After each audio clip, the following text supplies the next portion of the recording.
Welcome back to Care Anywhere.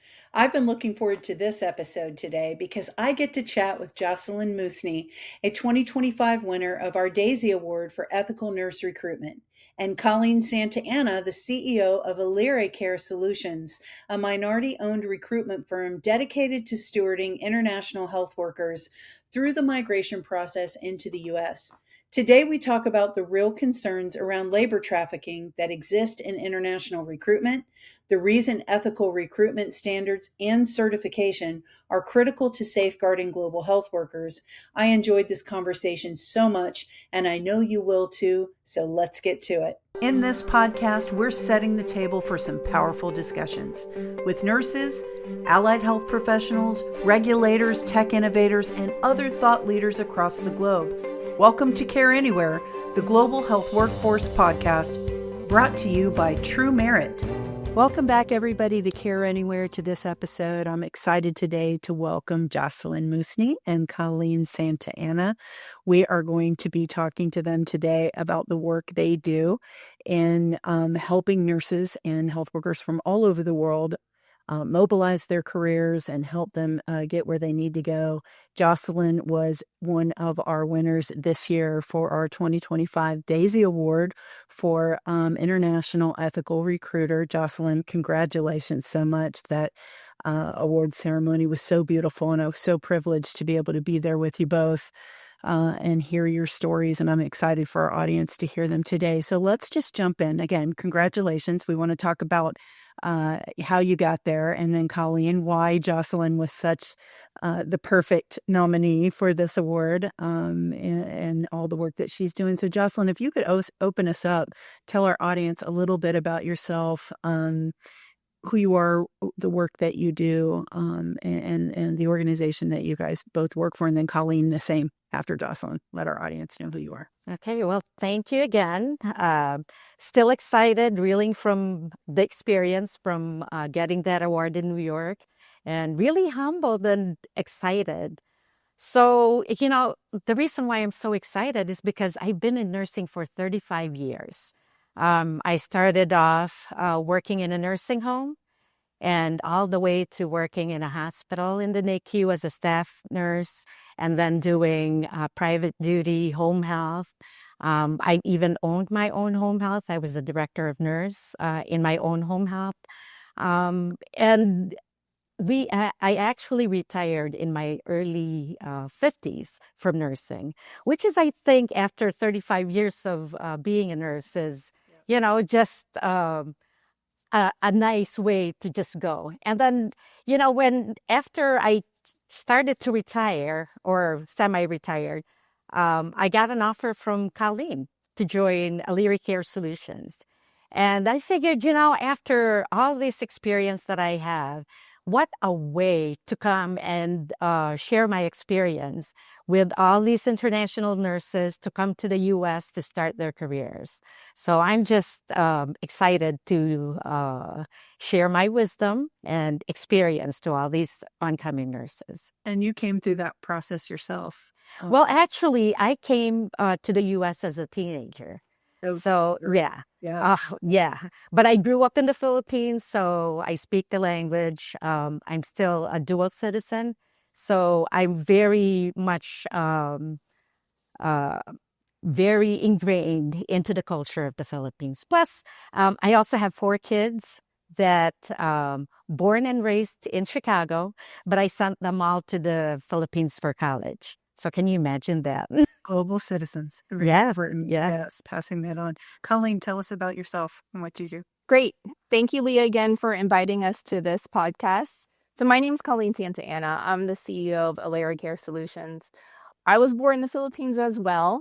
I'm a proud daughter of a Filipino nurse, and my father was in the U.S. military, the U.S. Navy, when they were recruiting Filipinos to join the U.S. Navy. And so I credit my parents' sacrifices for shaping, who I am and what I'm bringing to the table today.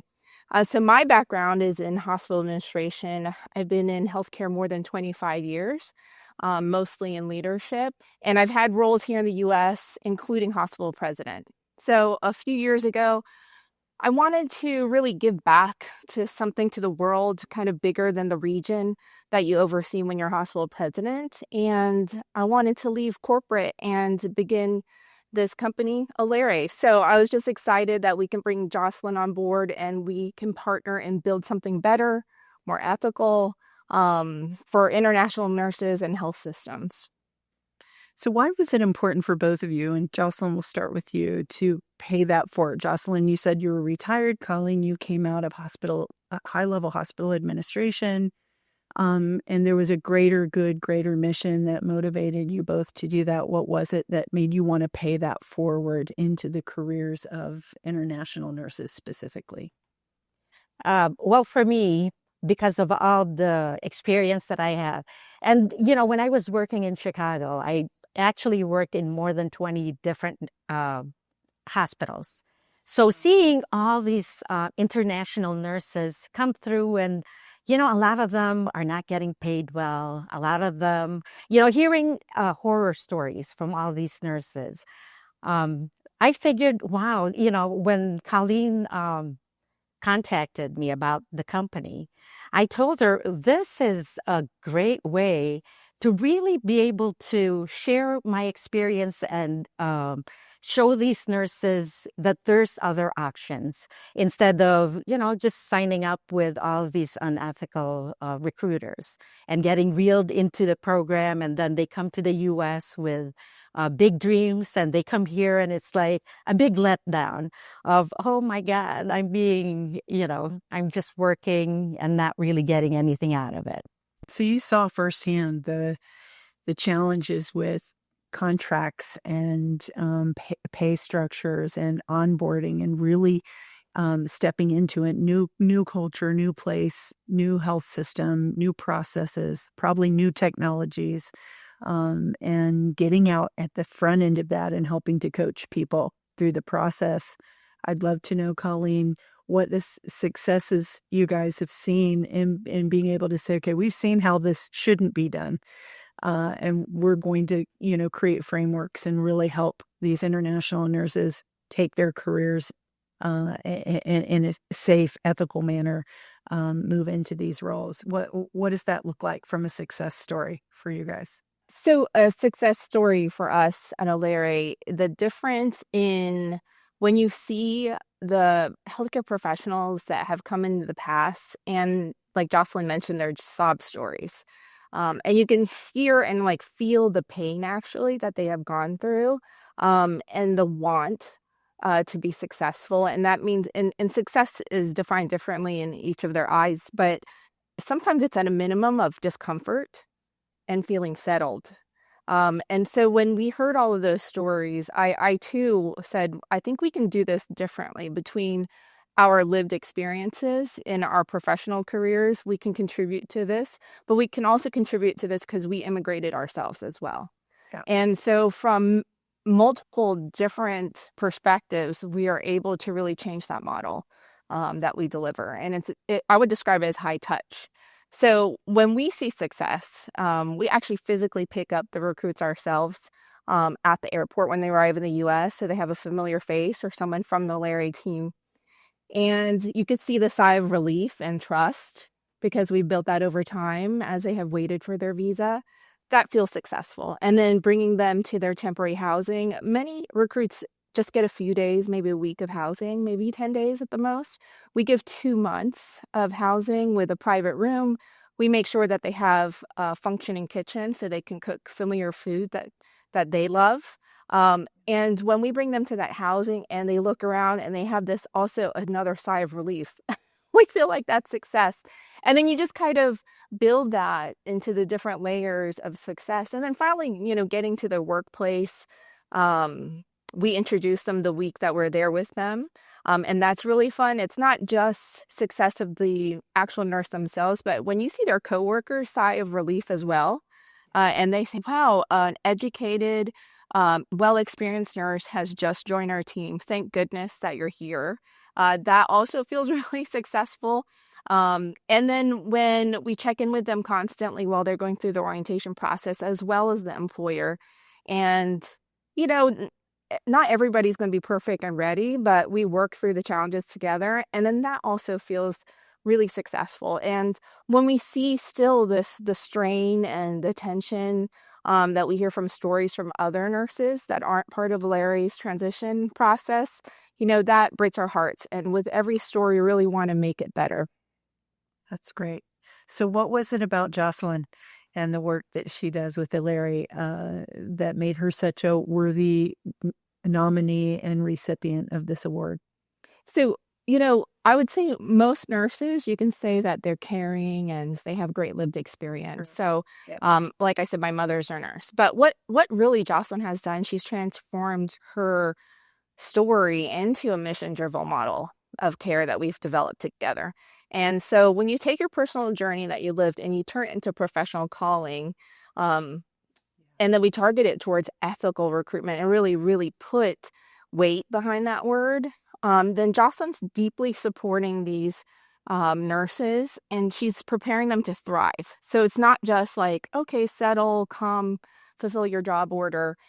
We're literally moving with compassion. And so her how is Jocelyn's working behind the scenes, late at night. She's reviewing nursing concerns, their credentials. Okay, this person is going through culture shock. How can I move them through this successfully? How can she anticipate questions before they even ask them, because transition's overwhelming? And then how is she going to make sure each person is she's figuring out whatever it takes for them to feel really confident in their journey. I think that's makes her special. And then so she's just not like a recruiter or a leader, as our chief clinical officer. Leading people through this journey. She is. She's a champion. And so that's how I see her. So having that gift that she has and that lens, and then translating those challenges into how do you make that successful for someone else, I think that makes a difference, because what we're trying to do is actually make them feel like they belong. And I think that's where the differentiator is as well. And so the why behind Jocelyn too, she's not just helping them and then get the numbers of nurses and helping hospitals, et cetera. It's how am I going to make them succeed is really her why. She doesn't want to just do a job. Like you heard her, she retired. And so I said something compelling, like this is the vision that I have for us. And she's brought it to fruition. And she's excited when they're saving money for their kids to go to college. And when we get pictures of, we just bought a house, like we high five, we just scream. We're just so excited because they're creating generational wealth for their families. And this is oftentimes like the first time that that's happened for them. So it's the ripple effect, that she's had. And I just think she's more than deserving of this Daisy Award. She really embodies the spirit of it. That's amazing. Oh, Jocelyn, all of that. I love we could just stop right there. Well, Leah, let me add too. Yes. A lot of the Filipino nurses that come from the Philippines, you have to remember they get paid $300 to $400 a month, working 5 to 6 days a week, 12-hour days.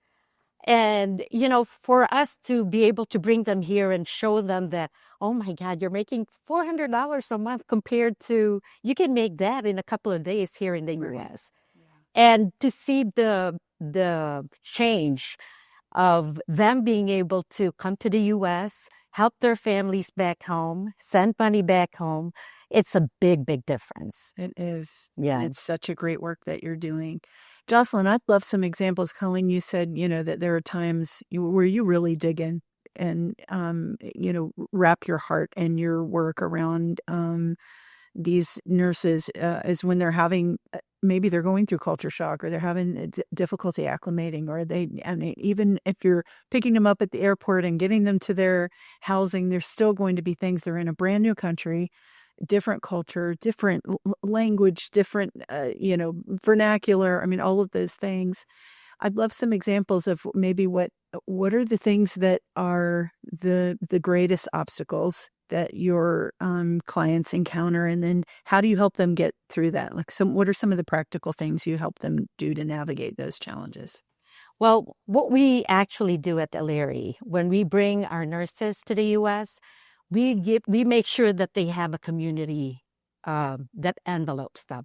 So we bring they're in not isolated. yeah, Right. exactly. So Yeah. before when we do our recruitments for certain hospitals, certain communities, Colleen and I would travel to those hospitals and meet with the community leaders, the hospital leadership, and so we try and build a community for them, whether it's the community leaders, the businesses, and then also the Philippine Nurse Association that's in charge of that region.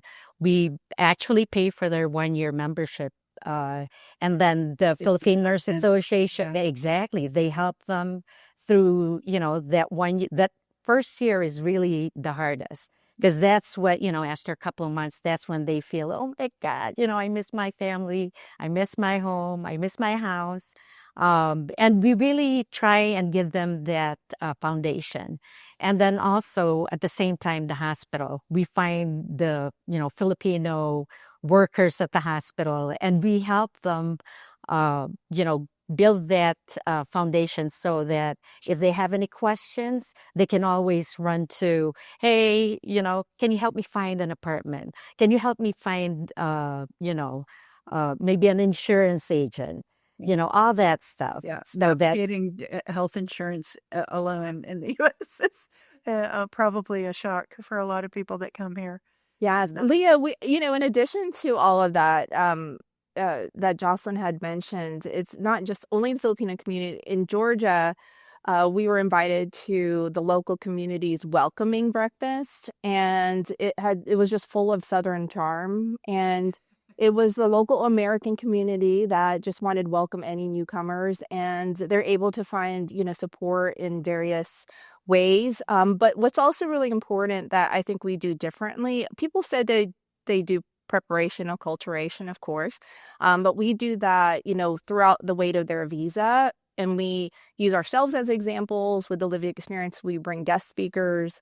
We really focus on financial literacy because I think when you get new money, it's very exciting and you get to buy things. But we talk about retirements and planning and the matching system of a 401k and 403b and what that really means. And Jocelyn just mentioned a bunch of vendors. We create guides for them, step by step. Okay, while we wait for visa, this is what we're asking you to do and to learn. And then as we get closer to your visa, these are the next steps that we really want you to think about. And these are the guides and tips that we have curated for you. And then while we're about to come to the US, now here's a guide of literally local vendors as well as other people, if we don't know the answer, to ask. Because I think that if you feel connected in multiple ways, then you're going to find somewhere somehow safe that you feel you can ask and turn to people. yeah, that's great. So let's talk about ethical recruitment. Since that was the focus of this award specifically, we partner TruMerit, formerly CGFNS. Our audience is learning as we go. We've partnered with the Daisy Foundation to honor ethical nurse recruiters. Each year, this is our second year of doing that. Jocelyn's one of our winners this year. Very important for us to continue to advocate for the ethical recruitment of international nurses and health workers into these regions of the world that are heavily recruiting that talent from around the world. And that's done against, and for our listening audience who may not be familiar, done against a code for ethical recruitment that was put out by the World Health Organization that we follow through our alliance. And I know that's critically important. You've already mentioned it a couple of times, Coleen, but I'd love for you both to weigh in. Why is ethical recruitment such an issue for people in our audience who may not understand how problematic that actually is if they're not connected to it every day? What does unethical recruitment look like? What are some of the things that you're safeguarding your clients from through your practices? And what are the risks and impacts of not prioritizing ethical recruitment as part of your business model, which is certainly the case out there, outside of our ethical recruitment alliance? Leah, that is an excellent question. So I'll just first start, ethical recruitment it's not just like a best practice, it's a moral obligation. And so we're happy to partner, with TruMerit and the Ethical Alliance. So when you ignore ethical recruitment, what happens to these nurses is that they're vulnerable. So the potential issues that are there are wage theft, hidden fees that they're not aware of, contract manipulation, coercive work environments, and in the worst case, what's presented for someone like Jocelyn said that doesn't have much, it looks like an opportunity, but it could be forced labor in disguise. Yeah. And that happens here in the US still, unfortunately. So Labor trafficking is an issue. We hear a lot about human trafficking, but not probably nearly enough about labor trafficking on that absolutely. side of the issue, because it is a big problem. Yeah. Yeah, and what we're seeing is that sometimes agencies operate under these exploitative models. So, for example, I'll offer you, nurse in the foreign country, $5,000, and that is a tremendous amount of money. And it's expensive to get your NCLEX and your English test and your visas, your visa screens, right? So these nurses are signing these multi-year contracts, but what they don't know is that they don't have control now over their placement. So they're signing before they actually know where they're going, right? Or what their rate's going to be sometimes. And when you do that and you sign up with these agencies, you get the $5,000 and then you're committed to somewhere. It could be Nebraska, it could be Los Angeles. You just don't know. And then what you also don't No one realize, says you're signing your life away. You really are. you really are. You really are. Yeah. And so that's part of our education, is signing after a job offer, right? And so, for example, if you're in that situation where you're just placed and the agency is the entity cutting your paycheck, they're taking a cut from your paycheck. And sometimes these nurses are making less than U.S. new grads, even with 10, 20 years of experience, and sometimes 50% less than they're actually owed, right? And so we see that in the news. There's lots of legal action out there. But when you think about ethical recruitment, the human cost part is huge. So the inequity that nurse is feeling is not going to stay hidden. They're going to find out. They always find out that they're at a deficit.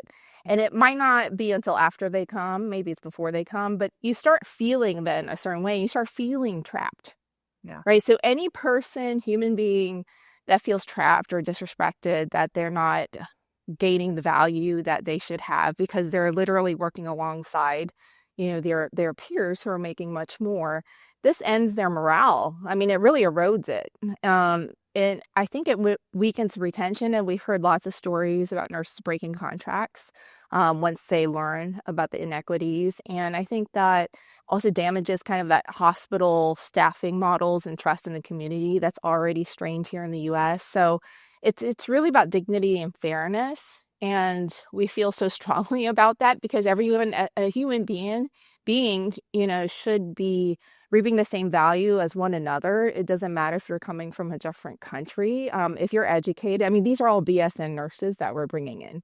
And that's an assumption to push past too. I was going to say, I think on top of all of that, you're pushing past stereotypes and assumptions that foreign educated nurses that are coming in are coming right out of school, or in many instances, there's a lot of work experience that they're bringing into these roles. They're not rookies right out of school in most instances. And I think that's a false assumption that people make. And then not only that, they do have equivalent and sometimes better skills and training or experience or exposure before coming here. And so I think you're helping them to push past a lot of those stereotypes and assumptions as well, and really, and the goal is to have them work at the top of their skill level, at the top. Oh yes, since you're an experience, right? So we actually fight for their race.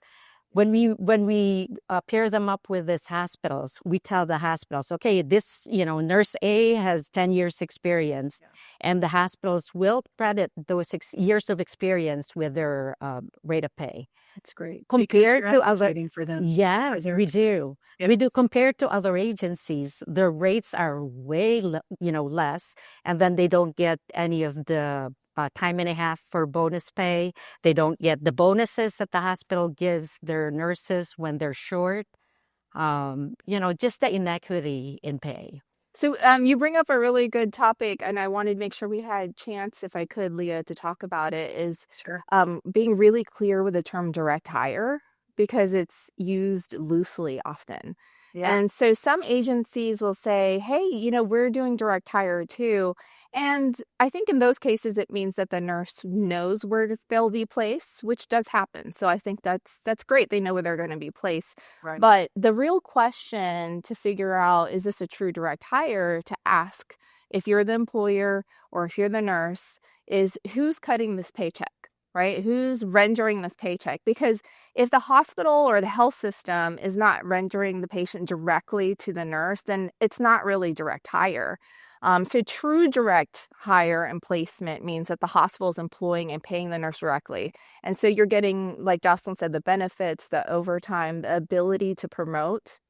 And I think without the agency taking any of the rates, and at Alere, we don't charge the nurses for our services at all. So they don't receive a fee from us. And so I think that's really important for anyone listening that's like a nurse out there or a hospital that's wanting to work with an agency, that there's lots of great choices of agencies. So, of course you want to shop around, right? But ask the question of like, who's paying that nurse? Because when that direct hire happens, just like Jocelyn says, there's fairness, there's transparency. Right. And then what's going to happen is there's long-term success because it's going to be a win-win for everyone. Yeah, and it's really about your mission. Your mission is to see those nurses placed within those health systems with the same upward mobility, the same promotability, the same compensation access that their American counterparts would have or their colleagues would have. And so, of course, that means that you're advocating to position them that way first, their best interest first, which is a credit to the way you've positioned your business model for sure. How do you define what are your ethical best practices? And you talked about they're more than just practices. Obviously, it's a missional commitment that you're making to your clients. It's the heartbeat of your organization. But on a practical level, what are some of the safeguards that you're putting in place? And and you mentioned a few of them. It's walking them through contracts. It's making sure they're not signing. So for those listening out there that might be considering career mobility, nurses, new to the profession, or maybe they've been practicing a while and are thinking about moving. What are some of the things that you're cautioning that you safeguard your clients and recruits as they're navigating the process from sort of end to end? So I'll say there are 4 kind of major pillars that I want to talk about, and then Jocelyn can chime in if I'm missing things. But it's transparency, autonomy, equity, and care, right? Okay, so transparency first. We're super, it's not just direct hire. Jocelyn and I just, our personalities were very direct. So we're super transparent. Like that's how we are. So we don't have any hidden fees, fine print, surprises. Like you said, we're walking them through the contract. We're going to ask them the questions. The Alliance, at True Merit has looked at our contract, right, and deemed it fair. And so we say, okay, don't even sign this until we know you have a job offer, right? So those are important things. That means that we're looking out for you. But, you always have to have a contract, of course, but like make sure it's a contract that's easy to read, that they can figure out, they can anticipate what to expect, the different transitions. We also are very transparent with our marketing. Like Jocelyn said, we make sure before we actually market for that hospital or health system that we like it too. That we like the commute, we think it's safe, we think it's a good culture. We walk around the nursing stations. And then once we really believe in this is going to be a good workplace, then we curate the marketing for there, because we're interviewing people in the community, in the health system, and then we're telling the recruit, like, listen directly from the lips of the people that you will in the future work for. So that's kind of like the theme of our transparency. In a lot of ways. It is. Just state it. Yeah. You're like, is this a good fit for Yeah. I want them to thrive. Yeah. That's great. And even in the rural areas, we're very upfront. Like, hey, this is a rural area, but however, you're not going to have traffic. You'll be able to save some money. Yeah. Look, nearby is a big city, right? So we're very transparent. We're not going to try to hide, important information, because we want a real match. And so when we talk about autonomy, that the nurses are choosing. So, hey, would you like to interview here? Right. And so it's not like, well, we're just going to put you here because you want to go to the US so bad. Yeah. Or we don't do Yeah. the pooling. A lot of the agencies would do pooling. And what they do is they go to the Philippines, they go to the Middle East, and they just market their agency, you know, that they're a recruitment agency, and they sign up as many nurses as they can without an employer in the US. We don't do that. We don't even interview until we know that, you know, there's an employer that could be a good match for them. So, Yeah. So we're not treating them like commodities, right? And so I think that's just important as another ethical and human being It is. thing. Absolutely. I mean, yeah, because a lot of, that's what I think of when I think of trafficking. You're just oh my God, yes. A lot of those nurses, hurting them to yes. somewhere else. Yeah, a lot of those nurses would sign all these contracts. And, you know, what they don't know is those contracts have hidden sign up or hidden fees that if you break that contract, you're going to be paying like $150,000 just to break that contract. And, you know, that's not fair for them to sign a contract without knowing where they're going to go, where they're going to work, how much they're going to be making. You know, it's like they're just pulling them. They're reeling them in and giving them this big, you know, hey, come to the U.S. And then they come in here and they're being trafficked. Yeah. So, And the next one is equity. And Can I just say about your autonomy, the first word that came to my mind was empowerment. Your ACOX, your clients to make their own choices, to choose their own career opportunities based on what you can curate for them. And I think that's so important when we talk about creating career pathways for nurses, wherever they're working, whether it's staying in country or migrating or even reverse migrating, going back and building infrastructure where they came from, which we see so many of these nurses do. All of this is about empowering them to make their own career choices, to pursue opportunity where they can, and like you said, to go places where they can create generational wealth, which I love. It's a downstream impact, but yes, critical to the way they're planning, not just for themselves, but for their families. So many nurse migrants that we talk to, and of course, so many of them come through our doors, obviously for visa screening and credentials evaluation, and increasingly now for some certifications. But, you know, they bring their whole family with them. And I don't necessarily mean that they physically bring them with them, but you can see in the heart and mindset of these health workers who are moving, they carry their family responsibility for their families with them. It's a huge part of their decision making, and so it just struck me, Coleen, what you said there about autonomy is so critical, because you're not just empowering them to make decisions for themselves. You're empowering them to make decisions that have downstream impact on their communities and their families and generations after them. So that's great. All right, and the next one. No, but you know, so Leah, adding to that, it's like even that simple marketing video. I mean, we put a lot of effort. You know, it's not really simple, but truly, you know, you could say, "Hey, show it." We're like, show it to your spouse. I know you have kids of like high school age. Maybe, you know, let's make sure that they're okay with this move because it's that commitment is also that empowerment for everyone.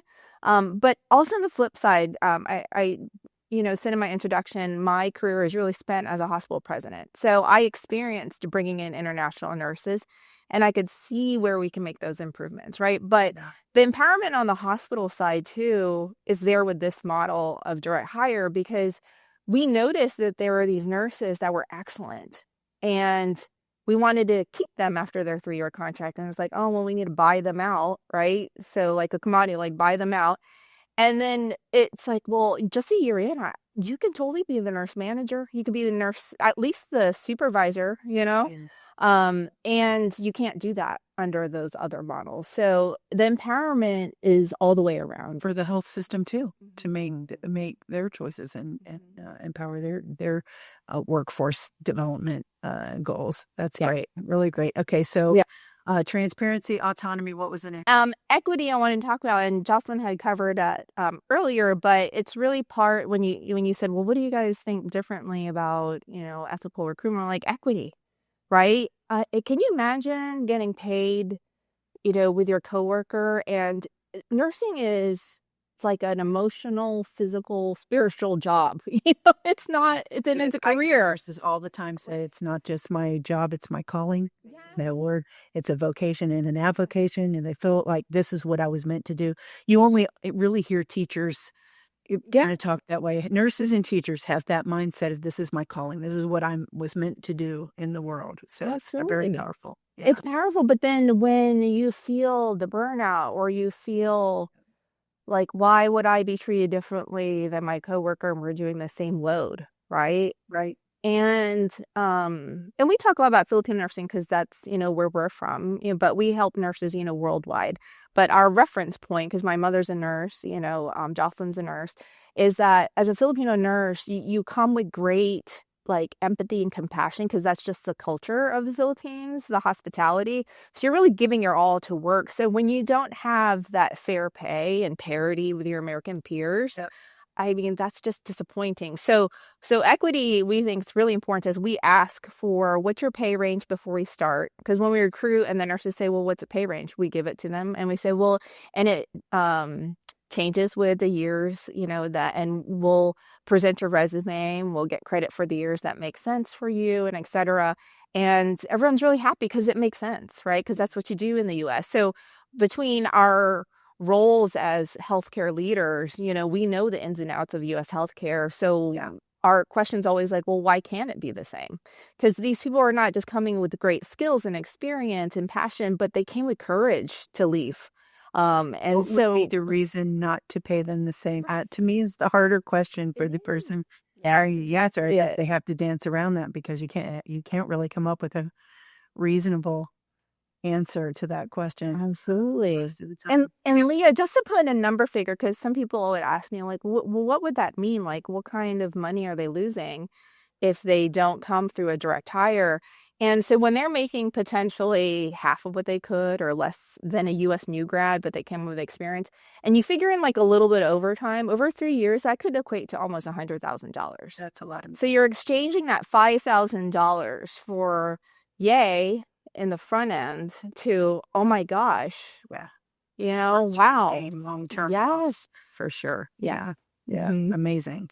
Yeah. All right. Well, we are close to the end. I feel like we could keep talking about this for a good while longer. When you consider the global landscape for health workers right now, and we all just saw the State of the World's Nursing report come out just a couple of weeks ago, and we're really digging in on and taking a look at those metrics. Still a growing concern for the global shortage of nurses and health workers specifically. What gives you hope for the future of not only the nursing profession, but the global mobility of nurses, their ability to work at the top of their licensure, to pursue opportunity where they want to? Because there's certainly never been a time when nurses are more in demand, Coleen. I mean, if there's anything good about critical shortages, people are competing for that talent. And that's a great opportunity. I tell people all the time, this is a good time to become a nurse. You have a greater share of voice and influence in healthcare than ever before. But it's also an opportunity because you're going to be in demand all over the world. So that puts you guys in a great position to weigh in on, where you have hope for the future. Where do you see the global mobility of nurses growing or moving in the next few years? So with that statement that you just made, Lea, the nurses know that they're in demand. And so that also gives them leverage, right? So and that's what I think that the nursing profession has really wanting to be seen and say that this is not easy work and it takes a special person to be a nurse. So, treat us well and pay us well, right? And so that's what the world's seeing now, just like you had mentioned. And so when I think about hope and all the things around the nursing profession and their mobility, but the hope also, I wanted to put a plug in for True Merit. So True Merit and Daisy, you guys are pushing the industry forward and you're talking about fairness and transparency. I mean, you're having this podcast moment right now, right? And then health systems, I think they're becoming more aware that, okay, recruitment, this is not just a transaction. If you're really doing it right, it's a relationship. And maybe we need to think about that. And that's, our part in it is that we're saying, hey, it's programmatic. It's not just transactional. And you really need a high touch, for this to be to be successful, right? And so what excites me is seeing the nursing professional, like you said, globally, with this new awareness of like, what are we going to do and do differently? Because all of us want good healthcare when we're older and when we need it. Right. And so, us being part of this, beautiful world of nursing is that we get to make these human impact stories reality. And so I think that's exciting, and that's what's fun when you ask like what's exciting about this work. And it's also because, we're American, right? So Americans, and their health system needs it's like we allow the opportunity to achieve this American dream that my family had, that Jocelyn's family had. But Jocelyn and I can have this part of it and do it humanely, and ethically, and sustainably, right? And treat people like as whole people. And so that's what I think nurses should demand globally, is that we're whole people, and we should demand this support. A resource, not a commodity. Yeah, so we're building this future, this global workforce, and trying to root it into equity, dignity, and all that different, care across the borders, right? Beautiful. Yep. Absolutely. Jocelyn, your thoughts on that? And I like that we're actually educating these international workers on, what a real ethical recruitment looks like. That's great. Thank you guys so much for joining me today. This has been a great conversation. I know it's elevated awareness and understanding around these issues. So we're so appreciative of you being here, Jocelyn. Congratulations again on your award. So well deserved. I want to tell our audience, if you're a nurse and you're considering a move from one country to another and you're thinking about working through a recruiter, please check out our list of certified ethical recruiters. You want to go through a certified recruiter. Alere is a certified recruiter through our alliance. You can tell by this conversation, very committed to not only the logistics of recruitment, but really more so around the stewardship of human lives and their navigation and journey from end to end. And so, Coleen, Jocelyn, we appreciate you sharing, opening the book of your business, so to speak, and sharing what your best practices are and how you approach that from a stewardship perspective. And if you want more information, Coleen, how would they find you? If people want to find Alere, where do they go? Yes, Alere Care Solutions.com is our website, but we're also on Facebook and Instagram, and just reach out to us and we'll start our conversation together. So thank you. Awesome. Thank you so much. All right. Thank you guys for being here. Audience, thank you for joining us. We'll see you on the next episode of Care Anywhere. That's it for this episode of Care Anywhere. Thanks for joining us. We hope you'll tune in for future episodes where we will continue these powerful discussions about our global health workforce. If you missed any episodes, you can find them at truemerit.org/podcast or by subscribing to our channel on your favorite podcast platform. Just look for our podcast logo or search for Care Anywhere to find us. Thanks again, and we'll see you next time.